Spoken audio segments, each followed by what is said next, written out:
Good morning, everyone. Welcome back to my studio. It's Maria. And last week I did a series of beads on camping was the theme. And I made these little s'mores and I got a really good reaction. Everybody seemed to like the s'mores. So yeah, let's make some s'mores. So for today's s'more, I am going to use a fret white for the marshmallows. I am going to use a Fette Mostardo for the top of the graham crackers. Now, I tried out this other bead here was my first one, and this was actually Lauscha Carmelo, I think it is. And it's okay. The graham cracker looks a little bit like it didn't toast enough. So I'm going back to my old standby of using Mostardo because I just think Mostardo gives you great toasted things like graham crackers and hot dog buns and hamburger buns. So I'm going to use the Mostardo.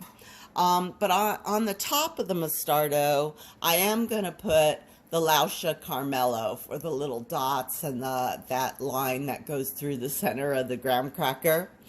And then finally, I am going to use a Fette dark brown for the chocolate.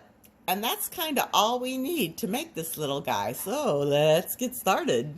Okay, here we are, back to our barrel bead. I made a bead that is about 5 wraps wide by 2 wraps high. I've gone ahead and marvered it out and smoothed out those ends there where the mandrel is, and just marvered it into our little barrel that we always use.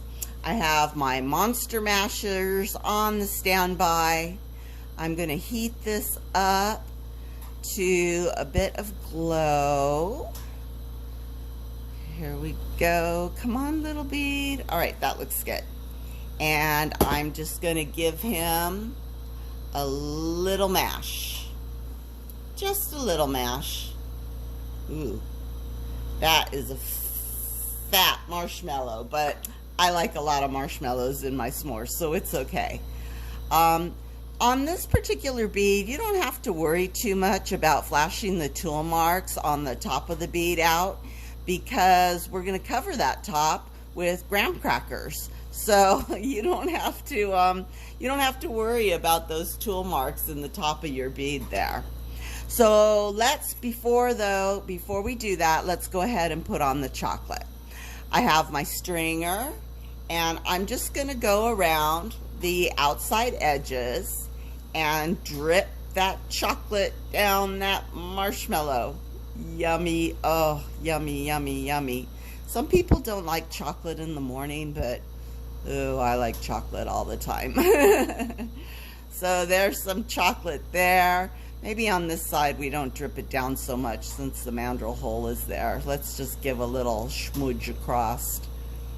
And we can drip chocolate in the corner just like that. Oh, that chocolate went drippy all the way around. Oops. Heat up the tip of that stringer and then just drag your chocolate around. There's no rhyme or reason. We're just putting chocolate drips on our s'more. There we go, down the edges, and then down this side here too. Okay, good.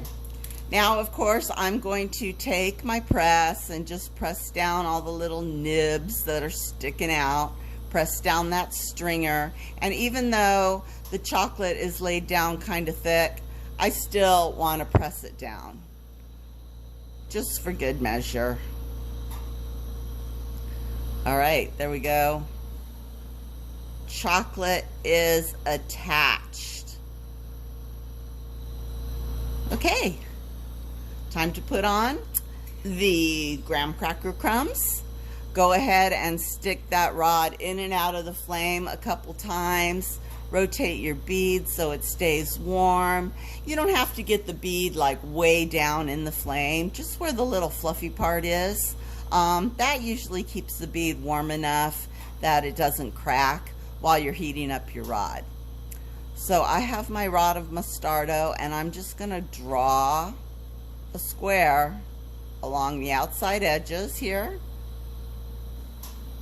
And it's okay if it's not perfect, because you know, marshmallows and chocolate, they always ooze out of the graham cracker. So don't worry about if things aren't perfectly squared up. It's all right. Think about your bead and what you're making and your design and what makes sense. You can't have a s'more unless it's ooey and gooey.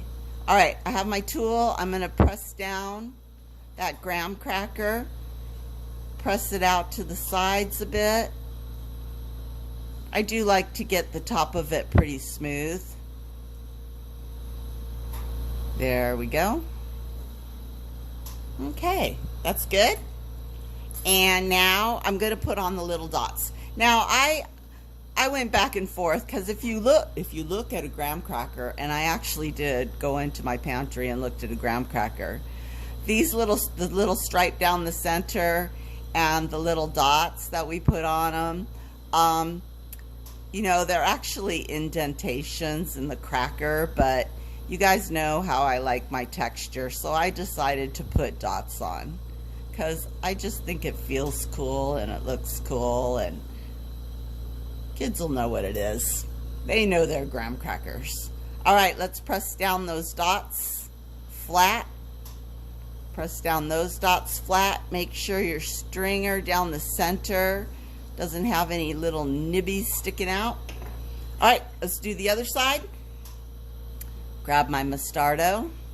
And just a side note, this design works great for polymer clay too.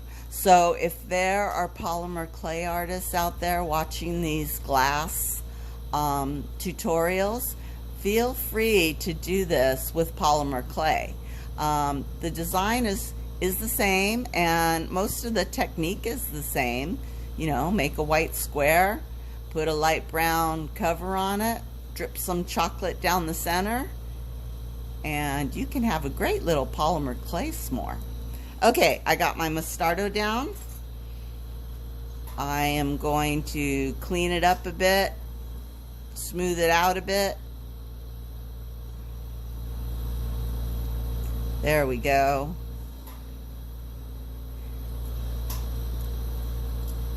Okay, let's put on the stripe and the dots. The stripe down the center, dots on each side. There we go, and a dot there, and now the other side. Dots, dots, dots, dots.